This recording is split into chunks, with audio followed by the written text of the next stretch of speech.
नमस्कार, मैं चंदन उपाध्याय आप सभी लोगों का बहुत बहुत स्वागत एवं अभिनंदन करता हूं आपके अपने YouTube चैनल साइकोलॉजी वाले गुरुजी में। आज के क्लास में हम सांख्यिकी के जिस महत्वपूर्ण संप्रत्यय के संबंध में बात करने वाले हैं वह है प्रमाणिक विचलन, या इसी को हम मानक विचलन भी कहते हैं, और अंग्रेजी में इसको हम कहते हैं स्टैंडर्ड डेविएशन, और शॉर्टकट में इसको हम कहते हैं एसडी के नाम से बुलाया जाता है। ठीक है, तो इसके पहले क्लास में हमने देखा था कि प्रसार कैसे निकाला जाता है और चतुर्थांश विचलन जिसको क्वार्टाइल डेविएशन कहते हैं वो कैसे निकल जाता है। अगर आपने नहीं देखा है तो आप जाकर चैनल पर विजिट करके उसको आप देख सकते हैं। सांख्यिकी से संबंधित जितने भी कॉन्सेप्ट हैं उन सभी का एक एक करके क्लास आपके अपने यूट्यूब चैनल साइकोलॉजी वाले गुरुजी पर लिया गया है, और उसका एक अलग से प्लेलिस्ट बनाया गया है, जिससे कि और सांख्यिकी एक ऐसा सब्जेक्ट है, एक ऐसा पेपर है जो कि सभी विषयों के पढ़ने वाले लोगों के लिए मददगार साबित है, क्योंकि एक पेपर वो सभी के विषय में होता ज़रूर से है। इसलिए यह पेपर क्या है, कॉमन पेपर है, सभी के लिए उतना ही महत्वपूर्ण जितना कि मनोविज्ञान पढ़ने वाले विद्यार्थियों के लिए।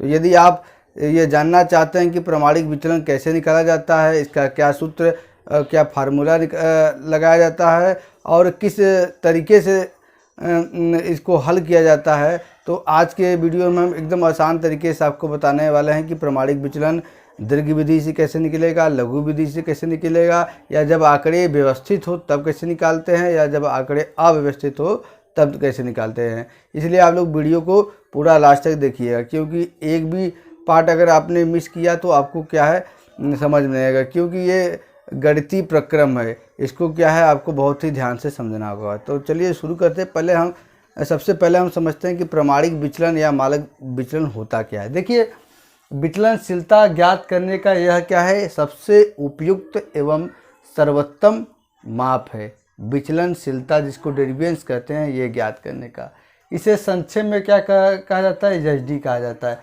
लेकिन इसके लिए कभी कभी क्या है, ग्रीक भाषा का जो शब्द है सिग्मा, इससे इंडिकेट करते हैं सिग्मा। ठीक है, सिग्मा शब्द भी प्रयुक्त किया जाता है। ग्रेट 1966 के अनुसार देख लेते हैं कि क्या कहते हैं कि प्रमाणिक विचलन क्या है। ये कहते हैं कि मानक विचलन या प्रमाणिक विचलन विचलनशीलता का सबसे अच्छा सूचक है। ठीक है, यानी कि विचलनशीलता ज्ञात करने का सबसे सर्वोत्तम माध्यम क्या है, प्रमाणिक विचलन।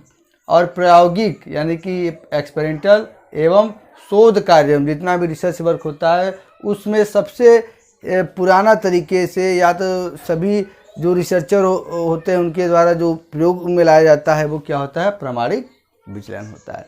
ठीक, ब्रूनो 1980 कहते हैं कि वर्ग किए गए विचलन प्राप्तांकों के योग के औसत के वर्गमूल को मानक विचलन कहा जाता है। ठीक, वर्ग किए गए विचलन, जो विचलन आया है उसका वर्ग किया गया, ठीक है, यानी कि होल स्क्वायर।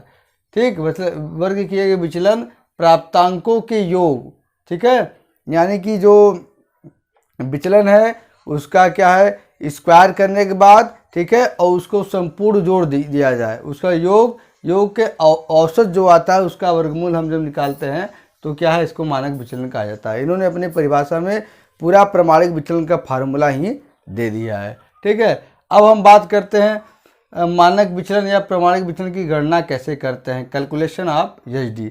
देखिए, मानक विचलन की गणना दो तरीके से की जाती है। पहला तरीका क्या है, जब आंकड़े समूह में हो या व्यवस्थित हो। ठीक, दूसरा जब आंकड़े समूह में ना हो और अव्यवस्थित हो, तो दोनों ही तरह से क्या है, प्राप्तांकों की गणना की जाती है। सबसे पहले हम जानेंगे कि जब आंकड़े क्या है, समूह में ना हो, असमूहीकृत आंकड़ों से प्रमाणिक विचलन की गणना हम लोग करेंगे। ठीक है, तो इसके लिए जो फार्मूला यूज किया जाता है जब आंकड़े अव्यवस्थित हो, समूह में नहीं हो, तो उसके लिए देखिए क्या आंकड़े व्यवस्थित किया जाए, ध्यान से देखिएगा। एसडी बराबर अंडरवुड या वर्ग में इसका अंडरवुड सिग्मा एक्स स्क्वायर बटे एन।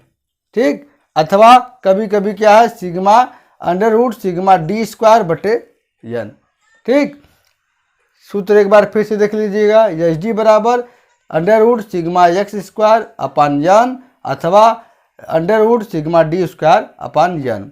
ये कब आप सूत्र इसका प्रयोग करेंगे, जब आंकड़े क्या है, समूह में न हो, जब आंकड़े अव्यवस्थित हो। ठीक है, अब इसमें सिग्मा क्या है, एक्स स्क्वायर क्या है, एन क्या है, डी क्या है इसको समझते हैं। देखिए जिसमें क्या है एच डी मतलब आप जानते हैं कि मानक विचलन या इसी को प्रमाणिक विचलन कहा जाता है।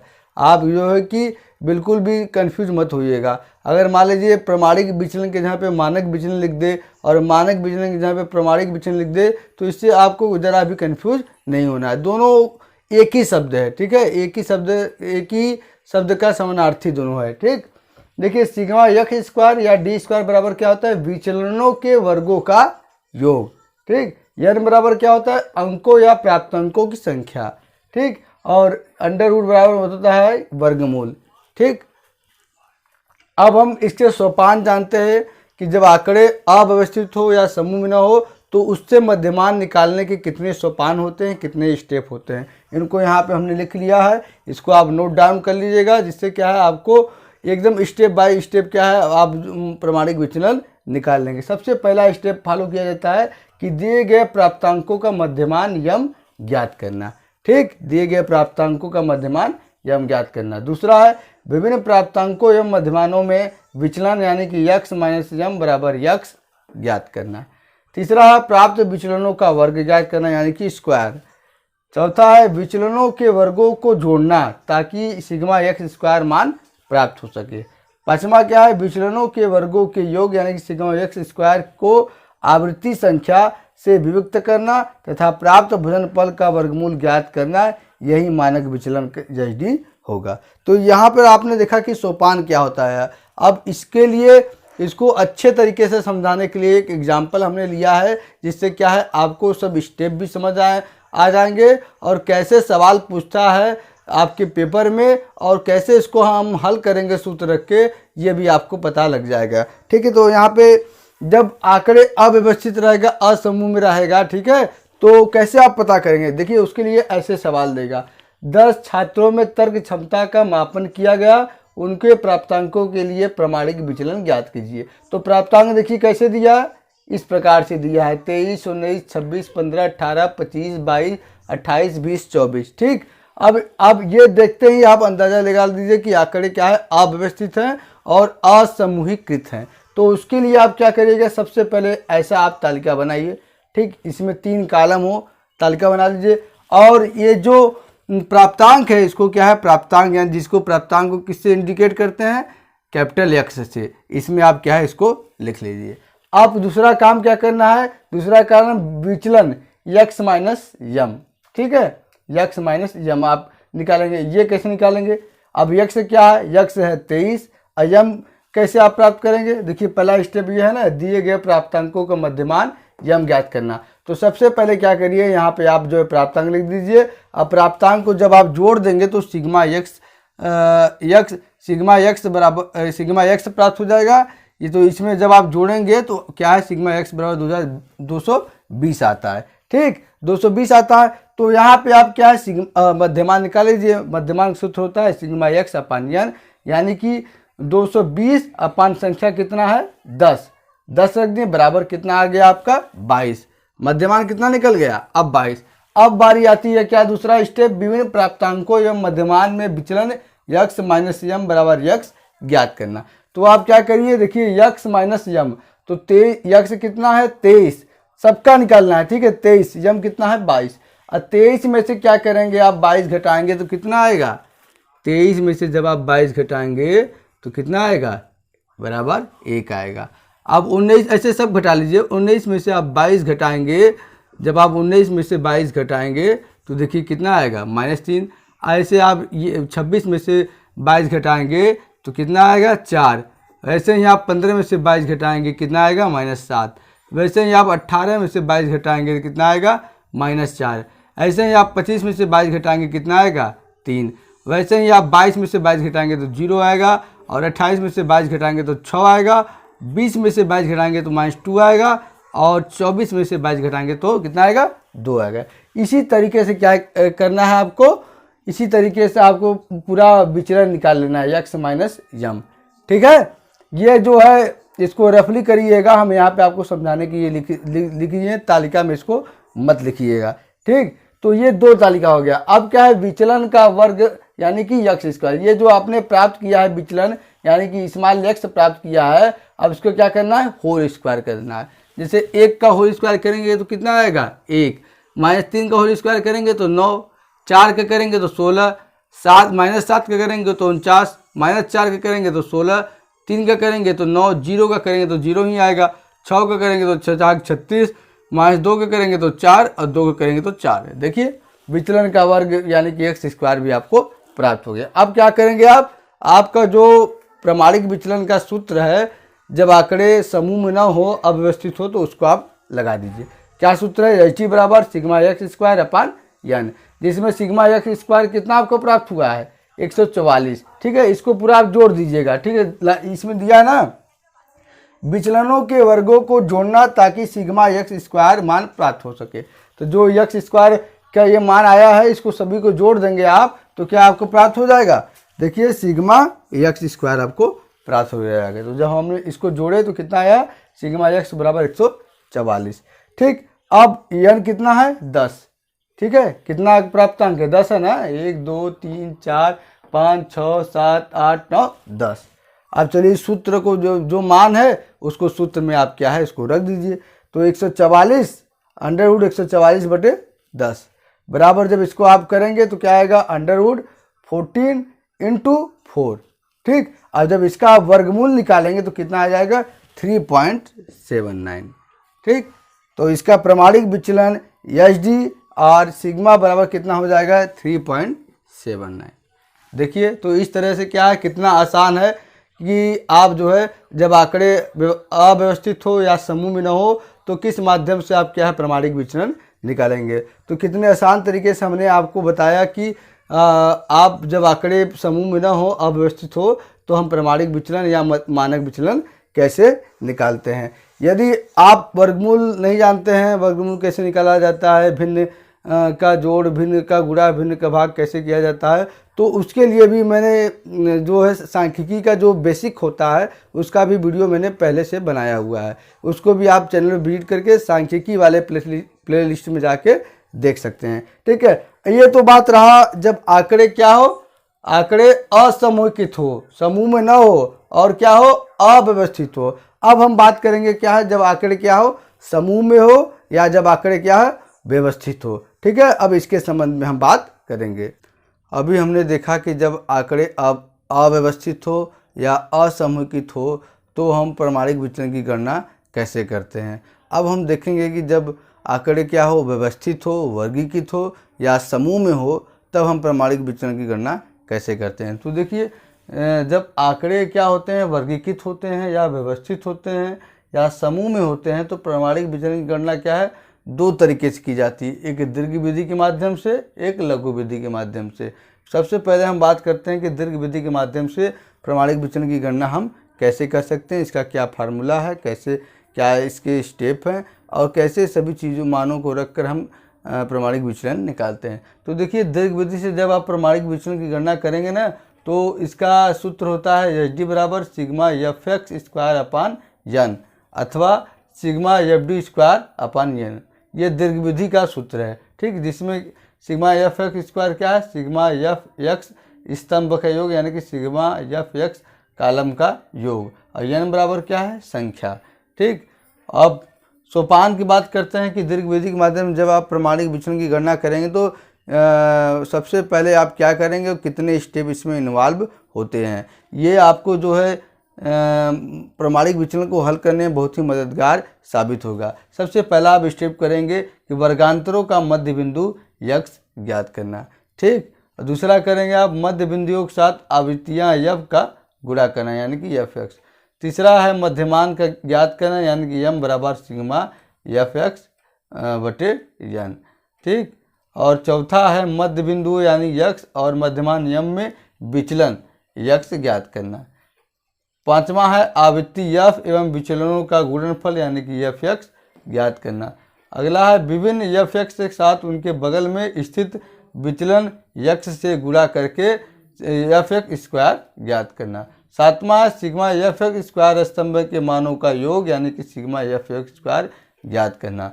आठवां है सूत्र में आवश्यक मानों को रखकर वर्गमूल ज्ञात करना है। तो ये 8 स्टेप है जिसको फॉलो करके आप दीर्घ विधि के माध्यम से प्रमाणिक विचलन की गणना कर सकते हैं। और अब एक एग्जाम्पल लेते हैं, एग्जाम्पल के हिसाब से आपको समझाते हैं कि ये स्टेप कैसे उसमें इन्वॉल्व होते हैं। तो चलिए एक एग्जाम्पल हमने यहाँ पे लिया है। देखिए बीए प्रथम वर्ष के 50 छात्रों का समान ज्ञान मापा गया। ठीक है, प्राप्तांक तालिका में प्रदर्शित है, दीर्घ विधि से प्रमाणिक विचलन की गणना कीजिए। ठीक इसी प्रकार से आपके परीक्षा में जब प्रमाणिक विचलन पूछेगा दीर्घ विधि से तो इसी प्रकार से पूछेगा। ठीक है, लास्ट में कह देगा कि दीर्घ विधि से प्रमाणिक विचलन की गणना कीजिए। ठीक, और तालिका में आपको क्या क्या दिया रहेगा। देखिए तालिका में आपको वर्गांतर यानी कि CI ये दिया रहेगा और आवृत्ति जब दिया रहेगा। ठीक है, अब इसके बाद का काम जो है आपको करना है। तो सबसे पहले आप क्या करेंगे, क्या दिया हुआ है, सबसे पहले देखिए एक एक स्टेप देखते चलिए। सबसे पहले वर्गांतरों का मध्य बिंदु यक्ष ज्ञात करना। अब ये मध्य बिंदु कैसे ज्ञात होता है, एकदम सिंपल है, कुछ नहीं है। ये जो वर्गांतर है, ठीक है, वर्गांतर देख रहे हैं ना, तो ये जो शुरुआत का है, जैसे 30 से 34 है तो 30 है, इसमें क्या है 2 जोड़ते जाइए। ठीक, जैसे 30 का मध्य बिंदु क्या हो जाएगा 32, 35 का मध्य बिंदु 37, 40 का मध्य बिंदु 42, 45 का मध्य बिंदु 47, 50 का मध्य बिंदु 52, 55 का मध्य बिंदु 57, 60 का मध्य बिंदु 62, 65 का मध्य बिंदु 67। एकदम सिंपल है मध्य बिंदु निकालना। इस तरीके से आप क्या है मध्य बिंदु निकाल लेंगे। फिर अगला काम क्या है देखते हैं हम अपने स्टेप में। देखिए मध्य बिंदुओं के साथ आवृत्तियां f का गुणा करना है, यानी कि जो मध्य बिंदु हमने अभी निकाला है इसके साथ क्या है आवृत्ति जो है या फ्रीक्वेंसी इसका गुणा करना। तो यानी कि इसका इसमें गुणा करना है। ठीक है, सबका बारी बारी जिसके जो सामने है उसका आप गुणा कर जाएं। देखिए हमने जैसे यहाँ पे गुणा किया, 67 का 2 में गुणा किया तो 134, 62 का 4 में 248, 57 का 8 में 456, 52 का 15 में 780, 47 का 10 में 470, 42 का 6 में 252 और 37 का 3 में 111, 32 का 2 में 64। इस तरह से आपको क्या है f(x) वाला भी कॉलम प्राप्त हो। देखिए हमने f(x) वाला कॉलम प्राप्त कर लिया। ठीक है, f(x) कॉलम प्राप्त कर लिया। तो अब हमको क्या करना है, तीसरा स्टेप क्या कर रहा है कि मध्य बिंदु x और नहीं, पहले तीसरा स्टेप कर रहा है मध्यमान ज्ञात करना, m बराबर सिग्मा f(x) n। तो अब सिग्मा f(x) कहाँ है, n कहाँ है, जो f(x) वाला कॉलम आप प्राप्त किए ना इसी को पूरा आप जोड़ देंगे तो क्या है सिग्मा f(x) आपको प्राप्त हो गया है। जब इसको हमने पूरा जोड़ा है तो क्या है 2515 प्राप्त हुआ है। अब जब इसको पूरा जोड़ेंगे तो आप n बराबर क्या है 50 प्राप्त होगा। अब आगे इन सबको लेकर क्या है सूत्र देखिए हम लगाएंगे, m बराबर सिग्मा f(x) अपन n बराबर 2515/50 बराबर 50.3।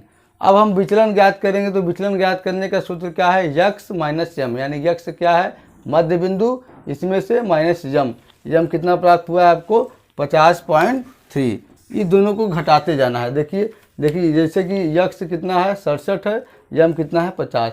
जब 67 में से 50 आप घटाएंगे तो 16.70। इसी तरह से 62 से आप 50 घटाएंगे तो 11.70। इसी तरह से आपको सभी मध्य बिंदुओं से मध्यमान को क्या है घटाना है। तो आपको क्या प्राप्त हो गया है स्मॉल x प्राप्त हो जाएगा। ये एक कॉलम और बन गया। अब आगे क्या है आपको f और x करना है। f कहाँ है फ्रीक्वेंसी और x क्या है ये प्राप्त हुआ है। इस यानी कि इसका गुणा करेंगे आप इसमें। ठीक, तो जब इसका गुणा इसमें करेंगे तो देखिए पहला हमने करके दिखाया है 33.4। इसी तरह से इसका गुणा आप क्या है इसमें करेंगे, इसका गुणा आप इसमें करेंगे और इसका गुणा आप इसमें करेंगे, इसका गुणा। इसी तरह से सभी आप गुणा कर लेंगे। ठीक, और गुणा करने के बाद आपको क्या है f(x) वाला कॉलम प्राप्त हो जाएगा। अब जब f(x) वाला कॉलम प्राप्त हो जाएगा तो देखिए अब क्या करा है, ये करा ना आवृत्ति f एवं विचलनों का गुणनफल यानी कि f(x) ज्ञात करना हो गया। अब 6वें में से करा है कि f(x) के साथ उनके बगल में स्थित विचलन x से गुणा करके f(x)² ज्ञात करना। यानी कि अब f(x) वाला कॉलम कैसे आप प्राप्त करेंगे। देखिए f(x) से तो है, अब बगल में जो x प्राप्त हुआ है अगर इससे इसका गुणा कर देंगे तो आप क्या है f(x) वाला कॉलम प्राप्त हो जाएगा। यानी कि इसका गुणा इसमें आपको करना है। ठीक है, सामने सामने इसका गुणा इसमें करना है, इसका गुणा इसमें करना है, तो आपको क्या प्राप्त हो जाएगा f(x)²। जैसे देखिए इसका गुणा किया गया है यहाँ पे और ये अंक यहाँ पे प्राप्त हो। इसी तरह से सबको आपको करना है। लास्ट में करने के बाद आपको क्या करना है, इसको जब पूरे को जोड़ देंगे आप तो क्या प्राप्त हो जाएगा आपको सिग्मा f(x)²। तो देखिए यहाँ पे हमने सभी को जोड़ा है, तो जोड़ने के बाद कितना प्राप्त हो रहा है 32 3230.50, ठीक। उसी प्रकार से, और गणितीय प्रक्रम तो स्टैटिक्स में आपको आना जरूरी है। तो ये बाकी आप अपने से देख लीजिए। इस तरह से क्या है, और सभी कॉलम जब हमने प्राप्त कर लिया तो क्या है, अब हमको क्या है, अपना प्रमाणिक विचलन का सूत्र लगाना है। तो एच अथवा सिग्मा बराबर सिग्मा एफ एक्स एन, तो बराबर सिग्मा एफ एक्स स्क्वायर कितना प्राप्त है, 3230/50। ये मानों को रख देंगे, रखने के बाद जब हल करेंगे तो इतना आएगा 64.61। अब इसका वर्गमूल निकालेंगे तो आएगा 8.038। अब तो इसी तरह से प्रमाणिक विचलन एच और सिग्मा बराबर कितना होगा, 8.04। तो ये दीर्घ विधि के माध्यम से क्या है, प्रमाणिक विचलन की गणना है। अब हम क्या है, लघु विधि के माध्यम से प्रमाणिक विचलन की गणना करेंगे।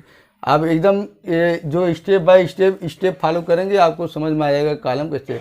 जैसे मध्य बिंदु कैसे निकालना है, आपको जो ये शुरुआत का वर्गांतर उसमें दो दो जोड़ते जाना है मध्य बिंदु। आप यफ यक्स कह रहा है तो यफ यहाँ पे यक्स है, तो यफ यक्स का गुणा कर दीजिए, निकल जाएगा। यक्स माइनस यम बराबर यफ यक्स क्या है, यक्स ये है, यम निकालेंगे आप 50 ये, तो इससे सबको घटा दीजिए, आ जाएगा। फिर एफ एक्स क्या है, ये एक्स है, ये आवृत्ति एफ है, इसे एफ एक्स कॉलम। अब एफ एक्स स्क्वायर क्या है, एफ फ्रिक्वेंसी एफ एक्स यहाँ पे प्राप्त किया है आपने, ये और एक्स ये दोनों गुणा कर देंगे तो एफ एक्स स्क्वायर आ जाएगा। फिर सबको जोड़ देंगे तो क्या है, सिग्मा एफ एक्स स्क्वायर आपका आ जाएगा। और फिर मान रख के क्या आप करेंगे, प्रमाणिक विचलन की गणना करेंगे। देखिए लघु विधि द्वारा प्रमाणिक विचलन की गणना करने का सूत्र क्या है, एच डी बराबर आई, ठीक, अंडर रूट यानी कि वर्ग में क्या है, sigma f x square upon n minus sigma f x बटे एन का होल स्क्वायर, अथवा एच डी बराबर under root sigma f d square upon n minus sigma f d square बटे एन का होल स्क्वायर, जिसमें sigma f x अथवा sigma f d क्या है, विचलनों तथा आवृत्तियों के गुणनफलों का योग। सिग्मा एफ एक्स स्क्वायर अथवा सिग्मा एफ डी स्क्वायर क्या है, विचलनों के वर्ग तथा आवृत्तियों के गुणनफलों का योग। और आई क्या है, आई है वर्ग विस्तार, ठीक है। तो ये फार्मूला है लघु विधि से जब आप प्रमाणिक विचलन की गणना करते हैं तब। अब देखते हैं कि इसके स्टेप क्या है, क्या किन किन स्टेप से क्या है हम प्रमाणिक विचलन की गणना करते हैं लघु विधि के माध्यम। तो सबसे पहला स्टेप है वर्गांतरों में जिसकी आवृत्ति सबसे अधिक हो तथा जो मध्य में हो उसके सामने 0 अंकित करना। दूसरा है कल्पित मध्यमान वाले वर्गांतर से बड़े मूल्य वाले वर्गांतरों के सामने क्रमशः 1, 2, 3 तथा उससे कम मूल्य वाले या छोटे वर्गांतरों के सामने क्रमशः -1, -2, -3 आदि विचलन यक्स ज्ञात करना। प्रत्येक वर्गांतर की आवृत्ति यफ तथा उसके सामने अंकित विचलन यक्स में आपस में गुणा करके क्या है, यक्स एफ एक्स ज्ञात करना। चौथा है पुनः एफ एक्स के साथ यक्स का गुणा करना ताकि एफ एक्स प्राप्त हो जाए। और लास्ट में है प्राप्त मूल्य को सूत्र में रखकर एच डी की गणना करना। अब एक एग्जाम्पल लेते हैं और सभी सोपानों को इसमें शामिल करके प्रमाणिक विचलन को लघु विधि के माध्यम से हल करके आपको दिखाते हैं। देखिए एक एग्जाम्पल है, एक अध्ययन के 40 छात्रों के परिणाम नीचे तालिका में दिए गए हैं, लघु विधि द्वारा मानक विचलन या प्रमाणिक विचलन की गणना कीजिए। तो क्या क्या दिया रहेगा आपको, ये वर्गांतर दिया रहेगा और ये आवृत्ति दिया रहेगा और आपसे कह देगा कि लघु विधि द्वारा प्रमाणिक विचलन की गणना कीजिए। तो आपको क्या सबसे पहले करना है, देखिए सबसे पहले ये करना है पहला स्टेप क्या है, वर्गांतरों में जिसकी आवृत्ति सबसे अधिक हो तो जो मध्य में उसके सामने 0। अब देखिए सबसे अधिक आवृत्ति किसकी है, यह है ना 9, यानी इस वर्गांतर की सबसे अधिक आवृत्ति है तो इसके सामने आप तुरंत क्या है 0 लगा दीजिए, ठीक। ये पहला काम।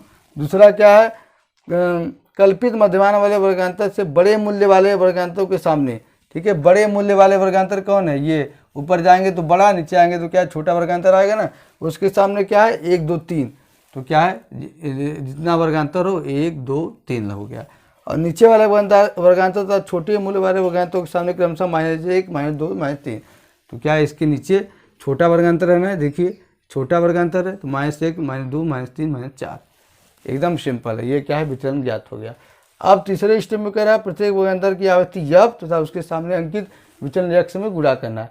आवृत्ति यफ और यक्स का गुणा कर दीजिए, सिंपल। 3 त्रिक के 9, 3 दूनी 6, 5 एकम 5, 9 जीरो 0, 6 एकम -6, 6 -2 बराबर -12, 5 - 3 बराबर -15, 3 और 4 बराबर -12। अब यहाँ पे क्या है एफ एक्स प्राप्त हो गया। अब चौथा में क्या है, एफ एक्स साथ एक्स का गुणा करके एफ एक्स कर, जो एफ एक्स है ठीक है, इसका क्या है एक्स में आप गुणा कर दीजिए, और गुणा कर देंगे क्या है fx स्क्वायर प्राप्त हो जाएगा। देखिए गुणा किया गया 9 त्रिक 27, 6 दूनी 12, ऐसे करके पूरा आपको क्या है fx स्क्वायर प्राप्त कर लेगा। अब क्या आपको प्राप्त करना है, इसको जोड़ देंगे तो क्या होगा n प्राप्त होगा, n बराबर 40 सूत्र में ज़रूरत है। और सूत्र में क्या ज़रूरत है, सिग्मा fx का भी ज़रूरत है। तो इसको जोड़ेंगे आप। अब इसको आप कैसे जोड़ेंगे, देखिए पहले जो प्लस वाला है उसको जोड़ देंगे, ये आ जाएगा ठीक। अब माइनस वाला है उसको जोड़ देंगे, ये आ गया ठीक। अब इसमें जिसकी संख्या का चिन्ह बड़ा होगा उसी हिसाब से आप करेंगे। जैसे इसमें देखिए 45 का चिन्ह क्या है, 45 है, इसका चिन्ह माइनस का चिन्ह बड़ा है, तो क्या है आप 45 में से 20 को घटा देंगे। मान लीजिए यहाँ पे क्या है प्लस होता है, यहाँ पे माइनस होता है, ठीक है। तो आप क्या करते हैं, तब भी क्या करते हैं आप जो है 45 में 20 को जोड़ते हैं, यानी कि जिस चिन्ह का अंक बड़ा होगा उसी हिसाब से आप करेंगे। तो यहाँ माइनस का चिन्ह बड़ा है अंक, तो आप क्या करेंगे 45 से 20 घटाएंगे, आपको सिग्मा fx स्क्वायर बराबर -25 प्राप्त हो जाएगा। अब इस पूरा को जोड़ देंगे तो क्या सिग्मा fx स्क्वायर बराबर 167 प्राप्त हो जाएगा ठीक। अब इस सूत्र लगा दीजिए आप, एच डी बराबर I sigma fx square upon n minus sigma fx square upon n. इसमें क्या है सिग्मा fx स्क्वायर आपको प्राप्त हो गया है 167, और सिग्मा x बराबर -25, n बराबर 40, और आई क्या है वर्ग विस्तार। 150 155 के बीच कितने अंक आते हैं, 150 151 152 153 154 155, 6, तो यानी इसका वर्ग विस्तार 6। अब इस सभी मानों को पुट ऑन करिए। सिग्मा fx स्क्वायर कितना है 167, n कितना है 40, माइनस सिग्मा fx कितना है -25 बटे n कितना है 40 का होल स्क्वायर, आई कितना था 6। अब इसको आप जब हल करेंगे तो 4.17 माइनस 3.9, अब जब इसको हल करेंगे तो 6 का 3.78, अब हल करने के बाद ये आएगा बच्चेगा 6 गुणे 1.94, अब जब हल करेंगे तो आ जाएगा 11.64। ये आपका क्या है लघु विधि द्वारा प्रमाणिक विचलन की गणना है। तो आज की क्लास में हमने जो है डिटेल में आपको समझाया है कि आप प्रमाणिक विचलन की गणना किस तरीके से कर सकते हैं। सबसे पहला तरीका हमने बताया आपको कि जब आंकड़े अव्यवस्थित हो और क्या है समूह में न हो, तब आप कैसे प्रमाणिक विचलन की गणना आप करते हैं। फिर हमने आपको बताया कि जब आंकड़े क्या हो व्यवस्थित हो और समूह में हो, तो उसमें क्या है दो विधि के माध्यम से क्या है प्रमाणिक विचलन की गणना करते हैं। पहला दीर्घ विधि और दूसरा क्या है लघु विधि। दोनों विधियों से हमने आसान तरीके से आपको क्या है प्रमाणिक विचलन की गणना करना सिखाया। तो आज की क्लास में इतना ही, मिलते हैं हम अपने अगले क्लास में। इसी तरह के साइकोलॉजी से रिलेटेड कंटेंट प्राप्त करने के लिए साइकोलॉजी वाले गुरुजी को आप सब्सक्राइब करिए, बेल आइकन को भी प्रेस कर दीजिएगा और वीडियो को ज़्यादा से ज़्यादा लाइक और शेयर कर दीजिए। आज की क्लास में इतना ही, मिलते हैं हम अपने अगले क्लास में, तब तक के लिए आपका बहुत बहुत धन्यवाद।